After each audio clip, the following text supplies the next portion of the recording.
Hello dear, I hope कि आप सभी अच्छे होंगे, अच्छा पढ़ाई कर रहे होंगे। 12th क्लास का बिजनेस स्टडीज़ के लेक्चर में हमने ऑलरेडी 2 लेक्चर देख चुका है, जिसे पहले देखे थे मीनिंग ऑफ मैनेजमेंट चैप्टर 1, फिर चैप्टर 1 का दूसरा टॉपिक देखा था हमने कैरेक्टरिस्टिक्स, नेचर या फीचर ऑफ मैनेजमेंट। अब हम लोग 3rd लेक्चर में देखेंगे, जैसा कि टॉपिक लिखा हुआ है ऑब्जेक्टिव ऑफ मैनेजमेंट। ठीक है, बहुत इंपॉर्टेंट है, एग्जाम पर्पस के लिए भी इंपॉर्टेंट है और फॉर योर नॉलेज भी ये इंपॉर्टेंट है। चलिए विदाउट वेस्टिंग टाइम स्टार्ट करते हैं हम लोग lecture number 3 of 12th business studies objective of management. So before starting the lecture, please do like, subscribe, comment and share. जैसा कि यहाँ पे टॉपिक दिख रहा है objective of management. So what do you mean by objective of management? सबसे पहले तो समझो कि मैनेजमेंट क्या होता है, हम ऑलरेडी समझ चुके हैं। ऑब्जेक्टिव का मतलब क्या होता है? ऑब्जेक्टिव का मतलब होता है गोल, हमारा टारगेट। हमने कोई भी काम जो कर रहे हैं वो क्यों कर रहे हैं, किस पर्पस के लिए कर रहे हैं, that is known as objective. ठीक है, तो ऑब्जेक्टिव ऑफ मैनेजमेंट, जैसे आप 12th क्लास में अभी अच्छा खासा पढ़ाई कर रहे हैं, क्यों पढ़ाई कर रहे हैं? आपने एक टारगेट डिसाइड किया कि हमको एक अच्छा परसेंटेज लेके आना है, वो परसेंटेज आपने जो भी अपने मन में डिसाइड करके रखा होगा। ठीक है, तो वो आपका क्या हो गया? ऑब्जेक्टिव हो गया। वैसे कोई भी ऑर्गेनाइजेशन होता है, चाहे वो फाइनेंशियल ऑर्गेनाइजेशन हो या नॉन फाइनेंशियल ऑर्गेनाइजेशन हो, चाहे वो प्रॉफिट मेकिंग ऑर्गेनाइजेशन हो या नॉन प्रॉफिट मेकिंग ऑर्गेनाइजेशन हो, हर किसी का एक ऑब्जेक्टिव होता है, एक टारगेट होता है, एक गोल होता है। जैसे फाइनेंशियल ऑर्गेनाइजेशन का क्या टारगेट होता है कि हमको एक टारगेट पूरा करना है, क्लाइंट बढ़ाना है, कस्टमर्स बढ़ाना है, ज्यादा से ज्यादा लोन प्रोवाइड करना है ताकि हमारा इनकम जनरेट हो सके।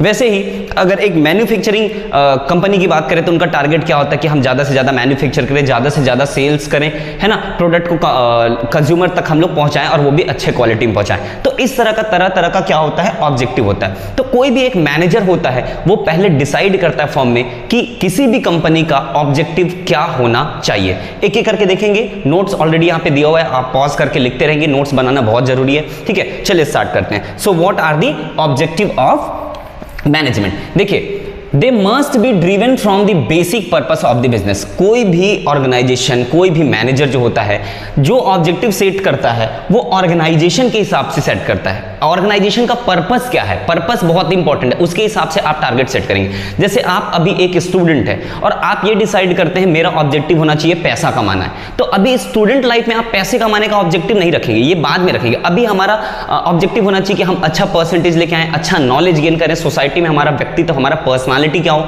अच्छा हो। तो उसी प्रकार का कोई भी बिजनेस है, उसका जो टारगेट है, जो ऑब्जेक्टिव होता है, डिपेंड करता है कि वो किस टाइप का ऑर्गेनाइजेशन है और उसके पर्पस के हिसाब से डिपेंड करेगा, है ना। जैसे हम एक बात, अभी मैंने थोड़ी देर पहले एग्जांपल दिया कि अगर एक मैन्युफैक्चरिंग कंपनी है तो उसका टारगेट या ऑब्जेक्टिव हो सकता है कि हमको प्रोडक्शन गुड क्वालिटी में करना है, ज्यादा करना है, सेल्स ज्यादा करना है।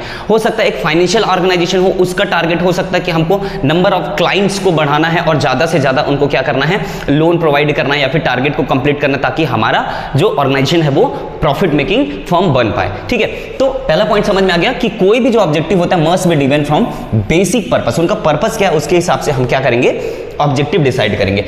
देखो, अब जो बिजनेस का ऑब्जेक्टिव होता है किसी भी ऑर्गेनाइजेशन का, उसको हम 3 पार्ट में क्लासिफाई कर देते हैं। Objective can be classified into organisational objective, social objective and personal या इंडिविजुअल ऑब्जेक्टिव। देख सकते हैं यहाँ पे कि हमने लिखा है, सबसे पहला क्या होता है, ऑर्गेनाइजेशनल ऑब्जेक्टिव। हमारा मेन फोकस होना चाहिए हमारा ऑर्गेनाइजेशन। हम जो बिजनेस करते हैं तो बिजनेस के पॉइंट ऑफ व्यू से हमको ऑब्जेक्टिव डिसाइड करना है, ना कि मैनेजर के पॉइंट ऑफ व्यू से, ना कि ओनर के पॉइंट ऑफ व्यू से। बिजनेस कैसे ग्रो कर सकता है उसके बारे में हमको पहले सोचना है। तो हम जो भी डिसाइड करेंगे किसके हिसाब से डिसाइड करेंगे, पहले बिजनेस के हिसाब से। उसके बाद हम देखेंगे सोशल ऑब्जेक्टिव। जैसे यहाँ पे दिख सकता है आपको कि हमारा जो ऑब्जेक्टिव है सिर्फ पैसा कमाना या फिर हमारे फर्म को ग्रो नहीं करना है, हमको ग्रो करने के साथ साथ में हमको सोसाइटी को भी ध्यान में रखना है कि कहीं ना कहीं हमारा समाज या हमारा इंडिया, हमारा इकोनॉमी भी क्या करे, ग्रो करे। ठीक है, और लास्ट है हमारा पर्सनल या फिर इंडिविजुअल ऑब्जेक्टिव। हर एक जो एम्प्लॉय हमारे ऑर्गेनाइजेशन में काम कर रहा है या कोई भी है, उनका भी पर्सनल ऑब्जेक्टिव होता है, कुछ ना कुछ हर किसी की इच्छाएं होती हैं, वो भी कहीं ना कहीं क्या होना चाहिए, फुलफिल होना चाहिए। ऐसा नहीं है कि हम अपने टारगेट पे ध्यान दे रहे हैं, कंपनी को ग्रो करना है,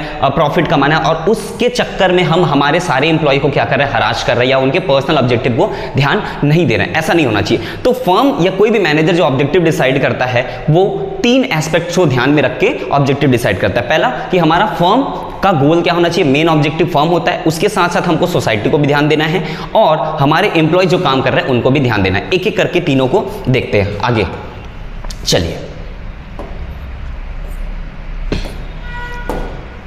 नेक्स्ट है हमारा, फर्स्ट है हमारा ऑर्गेनाइजेशनल ऑब्जेक्टिव। देखो, कोई भी ऑर्गेनाइजेशन जो होता है जब एस्टैब्लिश्ड होता है, नया नया होता है, तो उसको काम करना होता है और धीरे धीरे धीरे धीरे वो एक एक स्टेप आगे बढ़ते जाता है। तो सबसे पहला ऑब्जेक्टिव जो ऑर्गेनाइजेशन का होना चाहिए वो होना चाहिए सर्वाइवल। ठीक है, यहां पे लिखा हुआ है पहला सर्वाइव करना। ठीक है, हम अगर मार्केट में या हम कंपटीशन में अगर सर्वाइव नहीं कर पाएंगे, हम अपने आप को एस्टेब्लिश नहीं कर पाएंगे तो आगे कैसे जाएंगे। ठीक है, जैसे हम अभी लेक्चर्स बनाते हैं, बहुत सारे लेक्चर्स ऑलरेडी यूट्यूब पे अवेलेबल है, तो फिर भी हमको क्या करना है, पहले तो हमको देखना पड़ेगा कि हम ग्रो कर जाएं, उसके बाद आगे की बात सोचेंगे। ठीक है, दूसरा ऑब्जेक्टिव होता है जब हम स्टेबल हो जाएंगे, मार्केट में हमारी स्टेबिलिटी बन जाएगी, नाम बन जाएगा, तो अब हम सोचेंगे पैसे कमाने के बारे में, है ना।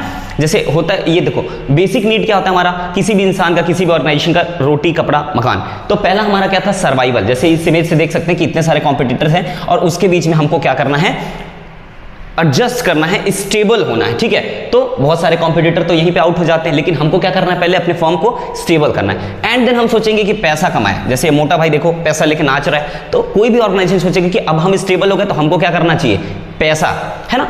पैसे कमाने के बाद किसी भी इंसान को क्या चाहिए, किसी भी ऑर्गेनाइजेशन क्या चाहिए, भाई आपने प्रॉफिट ग्रो कर लिया, आपने अपने आप को स्टेबल कर लिया। अब तीसरा हमारा होता है ग्रोथ। अब हम चाहेंगे, हमारे पास जब पैसा आ गया, फाइनेंस आ गया, अब हम सोचेंगे कि हमको क्या करना है, आगे जाके ग्रो करना है। तो हमारा तीसरा ऑर्गेनाइजेशनल ऑब्जेक्टिव है कि हमको ग्रो करना है। ग्रो कैसे करेंगे, इन the form of expansion of branch, है ना। बहुत सारे तरीके जिसके थ्रू हमको पता चलेगा कि हम ग्रो कर रहे हैं कि नहीं कर रहे हैं। तो जैसे अभी एक ब्रांच है तो हम और ब्रांच ओपन कर सकते हैं, हम एक प्रोडक्ट लाइन पे काम कर रहे हैं, हम डिफरेंट प्रोडक्ट लाइन पे काम करेंगे। तो ये हमारा क्या होता है, ग्रोथ होता है। अब एक एक करके पॉइंट को फटाफट देख लेते हैं। The main objective of any organisation should be to utilise human and material resource to the maximum possible advantage. देखो मेन ऑर्गेनाइजेशन का ऑब्जेक्टिव है कि हमारे पास जो रिसोर्स अवेलेबल है, resource in the form of employ like human resource, resource in the form of material like raw material हो गए, है ना, इनको हमको मैक्सिमम पॉसिबल यूटिलाइज करना है, ज्यादा से ज्यादा प्रोडक्टिविटी लेना है, वो भी कम से कम इनपुट पे या फिर कम से कम कॉस्ट पे। ठीक है, तो अब देखते हैं these objective can be classified into 3 part. पहला है हमारा survival and profit and then growth. So what is survive? In order to survive an organisation must earn enough revenue to cover the cost. मतलब ये है कि जब कभी भी आप मार्केट में आते हैं तो कम से कम इतना तो पैसा कमा लें कि हमने जो लगाया है वो कवर हो जाए, अपने घर से ना लगाना पड़े। क्योंकि अगर आप लॉस मेकिंग फर्म हो जाएंगे, अगर आप इतना भी रेवेन्यू जनरेट नहीं कर पाएंगे जितना आपने लगाया, जैसे कोई प्रोडक्ट को बनाने में मान लो 100 रुपए का खर्च आता है, 100 rupees we have expended to make any goods, so at least we have to cover that 100 rupees from the market, ताकि हम लोग आगे का प्रोडक्शन जारी रख सके, आगे का काम कंटिन्यू करते रहे। हालांकि यहाँ पे हमको एक्स्ट्रा कुछ भी नहीं मिल रहा है, पर फिर भी स्टेबल होने के लिए हमको क्या करना पड़ेगा, मिनिमम रेवेन्यू जनरेट करना पड़ेगा। तो ये हो गया सर्वाइव। नेक्स्ट है profit. So profit provide a vital incentive for the continued successful operation of the enterprise. ठीक है, कोई भी ऑर्गेनाइजेशन को सक्सेसफुल बनाना है तो हमको फाइनेंस की जरूरत है, हमको पैसों की जरूरत है in the form of profit, क्योंकि finance is the life blood of business. Business को चलाने के लिए क्या चाहिए, पैसा।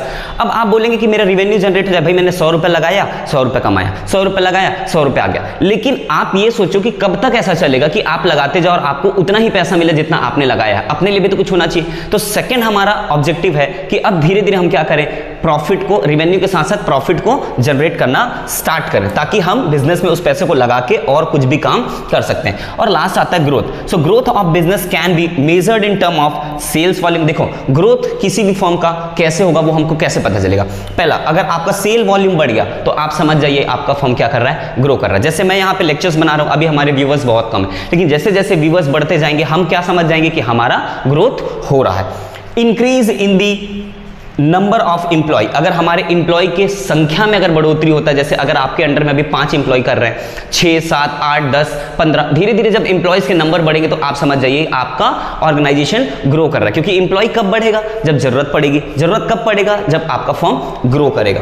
नेक्स्ट है द नंबर ऑफ प्रोडक्ट और the increase in capital investment. हम प्रोडक्ट को बढ़ा लेते हैं, भाई अभी एक प्रोडक्ट पे काम कर रहे हैं, हम डिफरेंट प्रोडक्ट पे काम करने लग जाएंगे, तब भी हम समझ सकते हैं हमारा ग्रोथ हो रहा है। या फिर हमारा कैपिटल इन्वेस्टमेंट, जो शेयर होल्डर्स होते हैं जो मार्केट में हमारे कंपनी में कैपिटल लगा रहे हैं, जो इन्वेस्टमेंट कर रहा है, अगर वो इन्वेस्टमेंट करना अपना इंक्रीज कर दे, क्यों इंक्रीज करेंगे, उनको लगेगा कि भाई कंपनी प्रॉफिट मेकिंग है या भरोसा आ जाएगा, तभी वो इन्वेस्टमेंट करेंगे। और आपके पास अगर इन्वेस्टमेंट ज्यादा आने लग गए तो आप समझ जाओ आप क्या कर रहे हैं, ग्रो कर रहे हैं। तो इस पॉइंट को नोट डाउन कर लेंगे, ये हो गया हमारा ऑर्गेनाइजेशनल ऑब्जेक्टिव।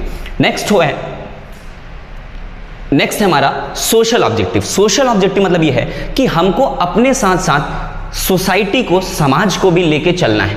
जैसे एक फर्म ग्रो कर रहा है, लेकिन ग्रो करने के साथ साथ बहुत ज़्यादा पॉल्यूशन कर रहा है, तो पॉल्यूशन से क्या होगा, हमारा इन्वायरमेंटल इफेक्ट होगा, वो नहीं होना चाहिए। हम ग्रो कर रहे हैं लेकिन हमारे साथ लोगों को बेनिफिट नहीं मिल रहा है। जैसे अगर हमारा एम्प्लॉय है, अब अगर मैं मार्केट में एम्प्लॉयमेंट अपॉर्चुनिटी क्रिएट करता हूं, मेरे पास एम्प्लॉय आएंगे, उनको सैलरी मिलेगा, तो कहीं ना कहीं हम सोसाइटी को बेनिफिट दे रहे हैं। उसके अलावा कोई ऑर्गेनाइजेशन होता है, वो ट्रस्ट चलाता है, डोनेट करता है, ये भी क्या हो गया, एक कहीं ना कहीं सोशल ऑब्जेक्टिव का ही पार्ट है। जैसे आपने कुछ स्कूल्स देखे होंगे, देखो एक फर्म देखे होंगे, वो अपने बिहाफ में क्या करते हैं, जैसे आप HCL कंपनी का नाम सुने होंगे, तो HCL कंपनी क्या करता है, एक ऑर्गेनाइजेशन चलाता है जिसमें पुअर बच्चे लोगों को क्या होता है, हेल्प होता है। तो इसी तरीके से हमको क्या करना है, सोशल ऑब्जेक्टिव के भी ध्यान देना है। It involve the creation of benefit for society, मतलब फर्म को क्या करना है, खुद के बेनिफिट के साथ साथ सोसाइटी के लिए भी बेनिफिट क्रिएट करना है। कैसे बेनिफिट क्रिएट करते हैं वो आगे देखते हैं, ठीक है। This include using environmental friendly method of production. देखो हम प्रोडक्शन कर रहे हैं पर उसमें बहुत ज्यादा पॉल्यूशन नहीं होना चाहिए, इन्वायरमेंट फ्रेंडली होना चाहिए। नेक्स्ट है गिविंग एम्प्लॉयमेंट अपॉर्चुनिटीज, मैंने अभी आपको बताया, to under privilege section of the society. जो गरीब लोग हैं, जो ग्रो नहीं कर पा रहे, उनके पास टैलेंट है, उनको हम क्या करें, प्रेफरेंस दें, उनको हम जॉब दें ताकि उनका भी घर चल सके और हमारा भी क्या हो, फायदा हो, ठीक है। नेक्स्ट है and providing basic amenities like schools and health care etcetera. जैसे मैंने अभी आपको एग्जांपल के रूप में बताया कि बड़ी बड़ी कंपनी क्या करता है, एनजीओ चलाते हैं, है ना, ट्रस्ट चलाते हैं, जिसमें क्या होता है, free of cost health education, health care दिया जाता है, फ्री ऑफ कॉस्ट बच्चों को एजुकेशन दिया जाता है। तो ये भी क्या है, सोसाइटी का ही एक पार्ट है। जैसे एग्जाम्पल के लिए school keep reserve seat for economically poor section of the society. बहुत सारे प्राइवेट स्कूल्स होते हैं जो क्या करते हैं, इकोनॉमिकली पुअर स्टूडेंट जो होते हैं उनके लिए सीट रिजर्व करके रखते हैं, उनको लो कॉस्ट पे या फिर फ्री कॉस्ट पे भी पढ़ाते हैं। तो ये भी क्या हो गया, हमारा एक प्रकार का सोशल ऑब्जेक्टिव हो गया। यहाँ पे देख सकते हैं जैसे अच्छा क्वालिटी का गुड प्रोवाइड करना, ये भी क्या है, हमारा समाज के प्रति हमारा एक ऑब्जेक्टिव है, ठीक है। इमरजेंसीज लाइक हॉस्पिटल हम ओपन करेंगे, स्कूल्स ओपन करेंगे, तो ये सब क्या होता है, हमारा सोशल ऑब्जेक्टिव के अंदर आता है। नेक्स्ट हो गया हमारा सोशल ऑब्जेक्टिव के बाद आएगा पर्सनल ऑब्जेक्टिव। पर्सनल ऑब्जेक्टिव का मतलब क्या होता है, जो हमारे साथ काम कर रहे हैं, जो एम्प्लॉइज हमसे जुड़े, हमारे फर्म से जुड़े हुए हैं, हमको उनका भी ध्यान रखना है। ऐसा नहीं कि हम फर्म को बस ध्यान दे रहे हैं और ये ध्यान नहीं दे रहे हैं कि उनका ग्रोथ हो रहा है कि नहीं हो रहा है। भाई उनकी भी पर्सनल लाइफ है, उनको भी एक्सपेक्टेशन है फर्म से, तो हम कोशिश करें कि हमारे जो एम्प्लॉय हैं, हमारे जो भी वर्कर्स हैं, उनको भी हम लेके चले और उनका पर्सनल ऑब्जेक्टिव को भी फुलफिल करेंगे, ठीक है। देखिए यहां पे लिखा हुआ है these involves financial needs such as a competitive salary. Employ को हम अच्छा खासा सैलरी दें, भाई इतना सैलरी तो नहीं दे सकते कि हमारे फर्म को एफर्ट करने में दिक्कत हो, लेकिन इतना तो सैलरी दे सकते कि उनको हरासमेंट फील ना हो, ठीक है। एंड पर्क्स, पर्क्स मतलब extra benefit other than salary. Salary के अलावा जैसे हम उनको ट्रांसपोर्टेशन फैसिलिटी दे सकते हैं, उनके बच्चों को फ्री ऑफ कॉस्ट एजुकेशन दे सकते हैं, है ना, रहने के लिए या तो रेंटल पे घर दे सकते हैं या तो रेंट का कॉस्ट दे सकते हैं। तो ये सब किस में आ जाता है, पर्क्स में आ जाता है। Social needs such as peer recognition and higher level needs such as personal growth and development. देखो पीर रिकॉग्निशन मतलब ये होता है कि हर एक एम्प्लॉय को ऑर्गेनाइजेशन में काम करते करते ऐसा इन्वायरमेंट क्रिएट करना चाहिए, ऐसा आप महसूस कराइए कि वो हम अपने घर में काम कर रहे हैं, ऐसा नहीं कि हम किसी के लिए काम कर रहे हैं। अब कोई आ रहा है और बिना मन से काम कर रहा है तो उनका प्रोडक्टिविटी ज़्यादा नहीं हो पाएगा। तो फर्म में ऐसा होना चाहिए कि सभी को क्या करना चाहिए, सम्मान देना चाहिए, है ना। जैसे आप देखे होंगे कई लोग, कई मैनेजर ऐसे होते हैं जो इतना मीठा बोलते हैं कि आपको बोल के ही आपसे काम करा लेंगे। जैसे उनका मूड ऑफ है, आप जाके पूछ लिए कि भाई क्या हो गया, सब घर में तो ठीक है, आपका हेल्थ तो ठीक है, बढ़िया है कि नहीं, इतना ही आपने पूछ लिया तो ये पीर रिकॉग्निशन उनको मेंटली या फिर उनको इमोशनली अच्छा लगेगा कि हाँ भाई मेरे मैनेजर ने आके मुझसे बात की, मुझे पूछा, ठीक है। इसके अलावा आप देख सकते हैं personal growth and development. Personal growth मतलब ये है कि ऑर्गेनाइजेशन ऑब्जेक्टिव है उसको इस तरीके से हम पर्सनल ऑब्जेक्टिव के साथ कोऑर्डिनेट करें कि फर्म भी ग्रो करे और ऑर्गेनाइजेशन भी ग्रो करे। जैसे मैं एग्जांपल के लिए बताता हूं कि हमने एक टारगेट सेट किया कि हमको 1000 यूनिट ऑफ प्रोडक्शन करना है इन 1 मंथ, इसी मंथ के अंदर, और हमारे पास 10 एम्प्लॉय है। हमारे पास कितने एम्प्लॉय हैं, 10 एम्प्लॉय। तो हम 10 एम्प्लॉय को तो सैलरी देंगे, लेकिन ये जरूरी नहीं कि देखो सैलरी तो हम इक्वल दे रहे हैं, पर हर 10 एम्प्लॉय का प्रोडक्टिविटी बराबर होगा क्या, नहीं हो सकता है। ये एक दिन में 5 यूनिट प्रोडक्शन करता होगा, एक एम्प्लॉय हो सकता है 7 यूनिट प्रोडक्शन करता होगा, एक एम्प्लॉय हो सकता है 8 यूनिट प्रोडक्शन करता होगा। तो सबका एफिशिएंसी क्या है, अलग अलग।